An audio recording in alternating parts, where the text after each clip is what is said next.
Hey everyone, thank you for tuning in. It is fall flower season, and I ran through the aisles of Hobby Lobby just grabbing all sorts of things that I thought would look nice together. And I was just going by color rather than shape. And as I brought them home, I realized I had bought all line flowers. So I don't really have like a main focal flower, which is typically a like a rose or carnation or something that has a large mass to it that your eye will be drawn to.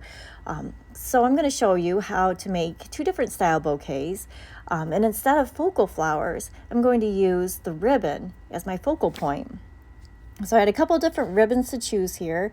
I originally thought this burgundy colored ribbon was wired, but it's not. But no problem. I'm going to show you how to still make a beautiful bow that's going to be showy and a good focal point. So for the center part of the bow, I'm going to fold it over my thumb. And I'm using my pinching fingers, so my thumb and my pointer finger, probably my middle finger too, but I'm pinching it really tight. And by holding it nice and tight like that, it's going to give a really nice crease in the center. And it's going to help those loops stay firm and nice and puffy and showy. So I'm going to give a few loops on each side, and each time I give it a good twist in the center, holding really tight. And you can, of course, go as many loops as you want. I find that the ribbon without a wire in it, I can't make that big of a loop just because it kind of loses its foundation once it gets a little bit further away. It just gets kind of heavy. And I know that they make those machines, or not, it's not really a machine, but it's I guess like a jig that you can make a bow out and it'll measure it for you each side so you get that perfect loop on either side. I'm just kind of eyeballing it here. I find that those types of like bow makers really cater more towards wired ribbon. So again, I'm showing you here how I just give it a good twist, flip it over my thumb, and then I'm going to make loops on either side, twisting in the center. And I'm going to tie this bow off with a chenille stem or a pipe cleaner, however you want to call it, because I can twist it a little bit tighter than I can a regular floral wire. I don't know if it's because the chenille stems are fluffy and I just get a better grip, or if it's the type of wire that they use in them. But they seem to hold snug, nice and tight. And then I'm going to, when I'm all done putting together my bouquet, I'm going to use that same chenille stem that's attached to this bow to gather all my flowers in my hand there, because they will hold nice and tight. And there you go. So that's how you make a bow without any wires on it. And that's going to be my focal point for this presentation style bouquet. And then we're going to move back to the flowers here. And we're going to start prepping the flowers. So I've decided in my mind that this big piece of cornstalk is going to be the base of the presentation bouquet. And a presentation bouquet is just like it sounds, almost like you see Miss America gets the big bouquet of roses that she drapes over her arm. It's just going to be that same kind of style. And you could also, you don't necessarily have to use this for weddings. This could actually truly just be a presentation bouquet.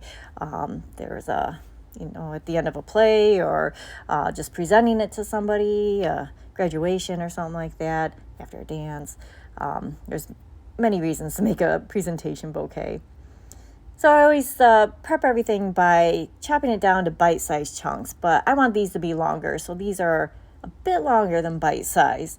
I did use some of the little wheat there, and I'm going to elongate that stem so that it can go higher up the arm, just making a hairpin shape out of the floral wire, gathering it up, and then covering the wire with wax floral tape. And I'll put a link in the description for like wax floral tape and some of the tools that I use. I do have to say, as an Amazon associate, I do earn from eligible purchases, but I'm not going to put anything on there that I don't already use.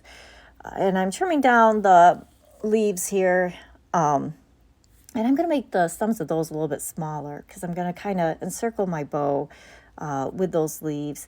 it's a little bit of a bigger mass on the leaves, and I think it will help support the bow, and I think it will help emphasize that that is the focal point. It'll bring your eyes right down to it. So I'm just going to evenly disperse all the flowers that I have prepped here. I love these orange blossoms.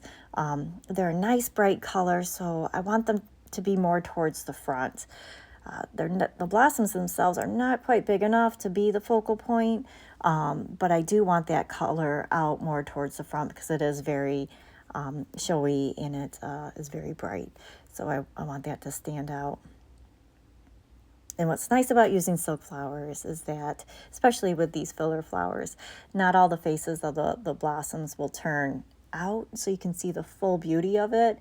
But because they're silk, I can just give them a little twist, and then we have the the full flower that we can view there in our bouquet, instead of getting like a little folded one or one that's turned away. In there. So I've got another chenille stem that I'm going to tie the bouquet off with. I'm just tying it where the hand will be. I didn't show in the video, but you do still want to cover with a wax floral tape, just covering up that wire because you don't want anybody to get poked or uncomfortable carrying the bouquet. So I'm working that bow right in there, just going to give it a good twist, and then once I know it's nice and secure, I will trim up the stems, and I'm just going to leave the stems kind of natural there, just trim them up to size, and I'm going to double check that there are no wires poking out of the bottom, because again, you don't want it to snag on a dress or hurt anyone. So there is the presentation style bouquet. But I know you're thinking to yourself, but Mackenzie, I don't want to make that kind of bouquet. I want a more traditional, hand-tied, round, kind of dome-shaped bouquet. Not a problem. So now I've trimmed everything down to what I like to call bite-sized chunks, just smaller little individual blossoms. And I've got, I'm assembling it here, and I'm starting with the fall leaves. I'm going to use this as kind of like a base, similar to what I did with the corn stalks. I want it to help support all the wired flowers that I've got, and I just want it to be like fill in in the center there. So I went ahead, I put together those leaves. I did tie them together so it wouldn't spin in my hand too much, and now I'm marking all my product throughout the bouquet, trying to keep the wires or the stems kind of going the same direction. It gives it a nice flow, even though you can't really see it at the bottom, but it actually does help with the direction of the flowers there. I'm just evenly dispersing everything. I will work in those orange blossoms here shortly. Again, I did want them to go sit a little bit higher than the rest of the bouquet because of that beautiful orange color. I really want it to stand out. And you can do groupings if you rather have something a little bit more color blocked rather than evenly dispersing it. But I'm just showing you one way that you can do it. There's many, many ways you can do it. All right, so I'm working everything in here. I will put some of those corn stalks along the bottom to kind of cover my mechanics. Unfortunately, with doing a bouquet this way, the part where you're holding your the handle part is going to be a little bit on the lean side, a little bit thin, which actually it's actually not a problem. But if you wanted more of a natural looking stem, you can cut off just the bottom stems of some old silk flowers, or as you're creating other projects, if you keep those stems, you can kind of give yourself a faux hand-tied base to it. And actually I'll put that video on for right after this one, to play right after this video, because I did do a little short there on how to make a faux hand-tied handle with using stems. So I'll link that right up there. So, and as you can see, like it's a beautiful bouquet, but beautiful colors, but your eye doesn't really rest in one spot. And that's what a focal flower will do. This just kind of looks really busy, which you can absolutely leave just like that. But once you see that bow go in there, it almost gives your eye like a rest, like someplace to focus on. So that's why it's kind of important to have a focal flower, or in this case, a focal bow, I guess. So I'm going to go ahead and tie that off. I will wrap the stems in a wax floral tape. I didn't do any type of natural stem wrap on this, but I just wanted to give you a couple ideas on what to do if you just love those focal or line flowers and you don't have a focal flower. Here's a couple of ways you can make bouquets. All right, we made it all the way to the end. Thank you so much for watching.